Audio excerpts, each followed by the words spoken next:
For most jobs in the military, learning starts in the classroom. Eventually, though, things switch to a more hands on approach. The theoretical gives way to the practical, but what if those practical lessons require jumping out of an airplane? We've got an answer for that in our weapon of the week. 5, 4, 3, 2, 1, go!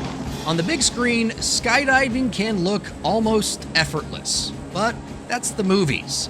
In real life, it takes hours of instruction and practice to become proficient. Fortunately for America's special operations troops, there's a way to build that proficiency without ever getting more than a few feet off the ground. This is the PARASIM, and for more than 3 decades, it's helped men and women in uniform go from the basics of parachuting to ironing out the wrinkles of in-depth mission planning. We've been around 35 years now. I started in 1990, and trees were triangles, and you had to steer and avoid obstacles. And it was just basically there was a lot of injuries, and we were just trying to keep people safe. And it's now developed with the technology to become more of a mission planner, emergency trainer, and understanding the canopy before you got to do it in real life.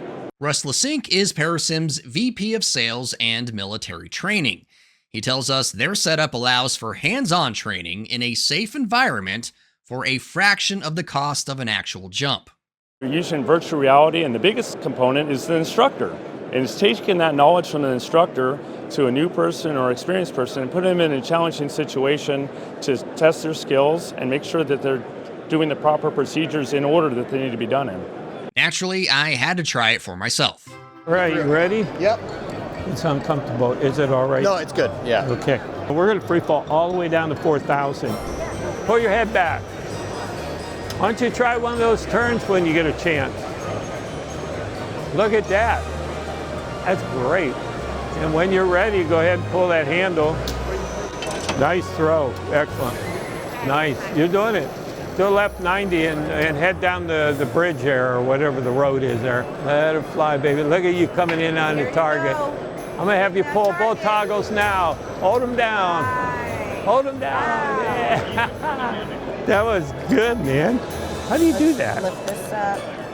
Years of Call of Duty. Another reason why the military leaned on the Southern California-based company for more than 3 decades is its willingness to collaborate, to make sure students are getting the kind of training they'll need once they step out of an actual airplane.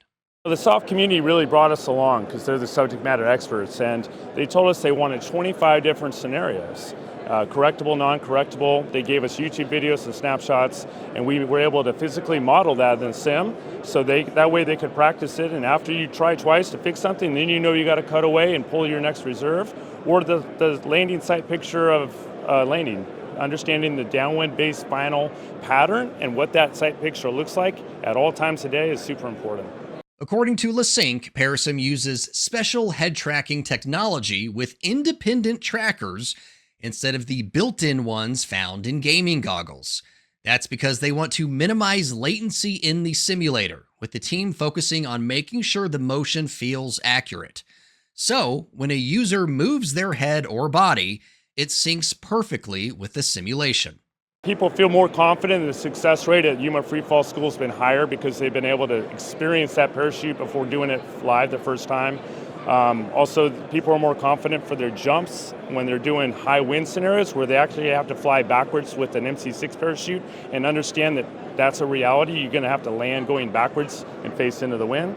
So, or being able to understand, hey, it's night, I can barely see my canopy, and I need to look at certain areas to make sure I have a good canopy, and I'm not just going to ride in a bad one because I'm not confident in my procedures. Lasink says over the years, nearly 400 PARASIM setups were installed not only for American troops around the world, but for NATO and allied airborne units as well.